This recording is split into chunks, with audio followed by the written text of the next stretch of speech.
Hello everyone and welcome to Greyhammer. Today, as promised, we're doing kind of a skink focus list, but the days of just running big blocks of 40 skinks are over with the restrictions of how much you can reinforce a unit, so I had to kind of adjust this for our 1000 point list. Kind of in the order of the combined arms used by the pike and shot of like the 16th, 15th, and 16th century, used primarily by Swiss and German soldiers. Um, we are going to use a focus of artillery, infantry, and cavalry in order to achieve victory. So let's get into the army list. So again, using some sort of artillery, tanks slash infantry, we're going to do this. Two regiments today for our 1000 point list. We've got the first regiment led by a skink star priest at 110 points, two units of 20 skinks, and a unit of 10 skinks. My bad, that's supposed to be 180, but I do believe that the points add up. If not, just make this a unit of 10. My bad. Skink Star Priest is 110 points.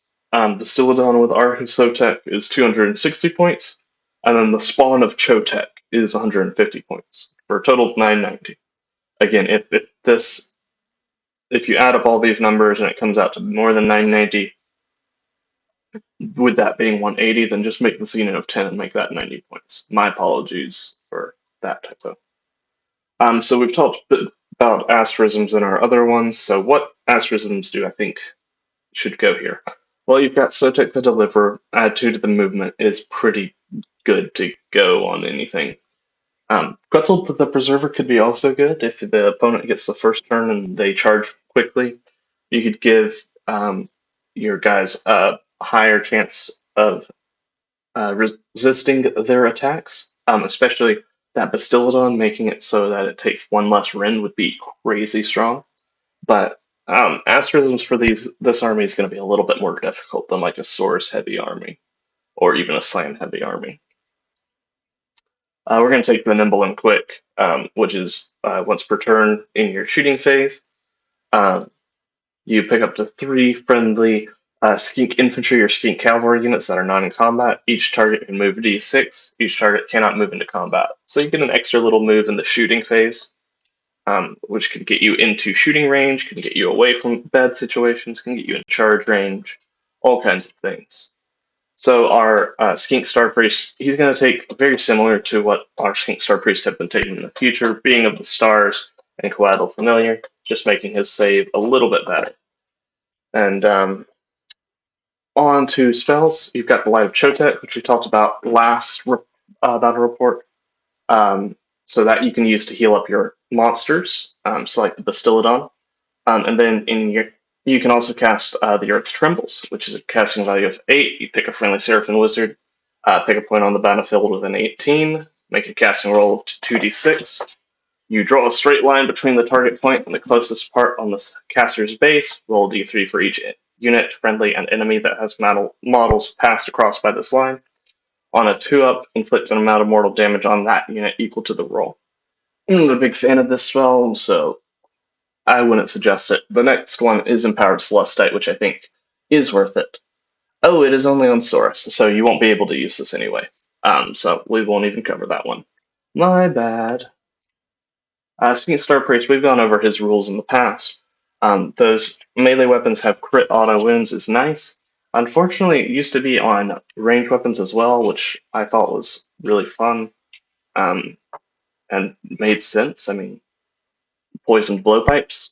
But let's get into the meat and potatoes of the army, which is Skinks. Skinks, 1 health, 8-inch move, 6-up save, control 1. You can give them that 10-inch move with the Sotek's asterism. Javelins and bolt spitters, 12-inch range, 2 attacks apiece, 4 up to hit, 4 up to wound, no rend, 1 damage. In melee, there's 1 attack apiece, 4 up to hit, 5 up to wound, no rend, 1 damage. When they use the redeploy, when determining the distance they can move, you can roll 2 dice instead of 1 and pick either result. So they're pretty mobile, and so they can jump around the battle, and they can shoot in combat, which is really good. So if they didn't have that 6-up save, they would actually be somewhat decent in combat. So getting them with like all-out defense could be worth it. Spawn of Chotek is kind of your support artillery piece.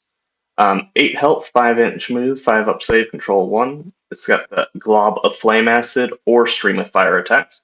The Glob of Flame Acid is 16-inch range attack. 1 attack, 4 up to hit, 2 up to wound, rend 2, d3 plus 3 damage. Stream of Fire is 10-inch range. 5 attacks, 2 up to hit, 3 up to wound, rend 1, 1 damage, but is anti-infantry. The Fiery Maw is 3 attacks, 3s to hit, 3s to wound, 2 rend, 3 damage, so not too bad in melee.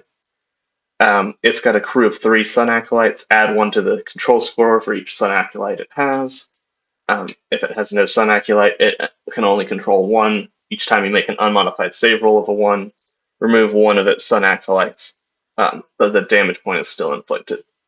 The passive is the Acid Fueled Flame. Each time it uses the shoot ability, you must pick either Glob of Flame Acid or Stream of Fire.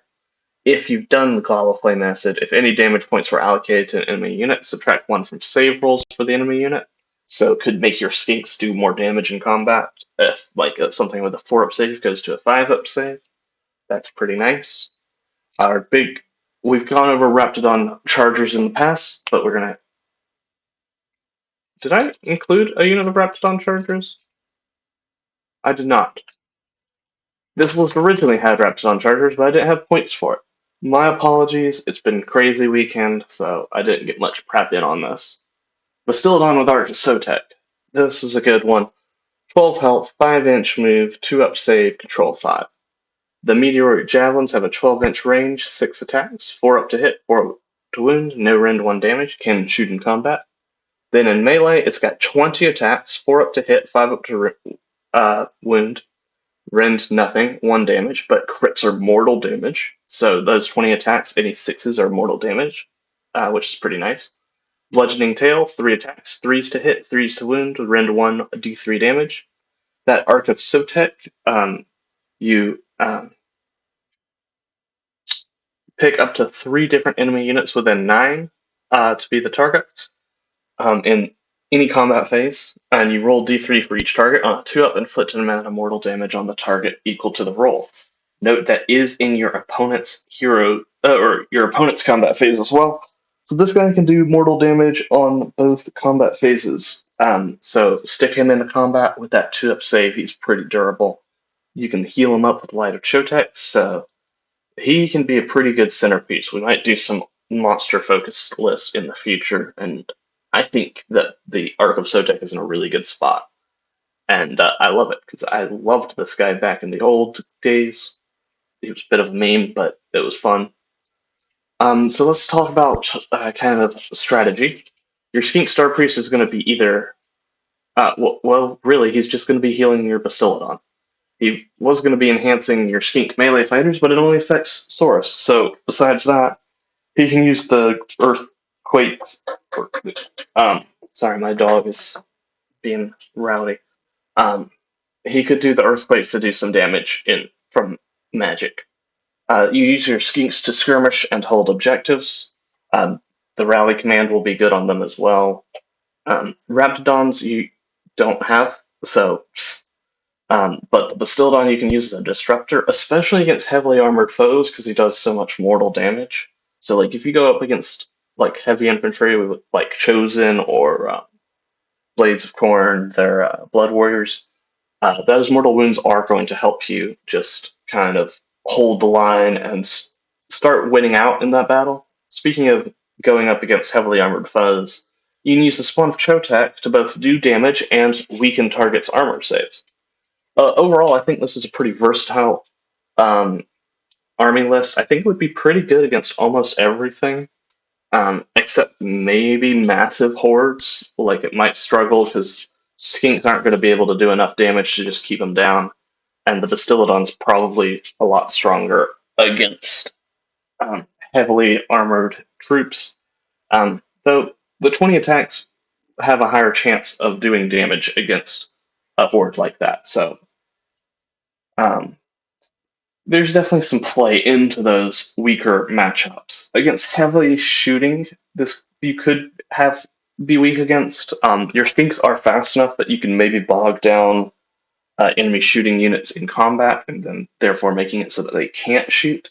So especially with that 10-inch move possibility, um, they could go really, really fast, and that could be very strong. But let me know what you think about this list, and please like, comment, and subscribe, and I'll see you in the next episode. And goodbye, everyone.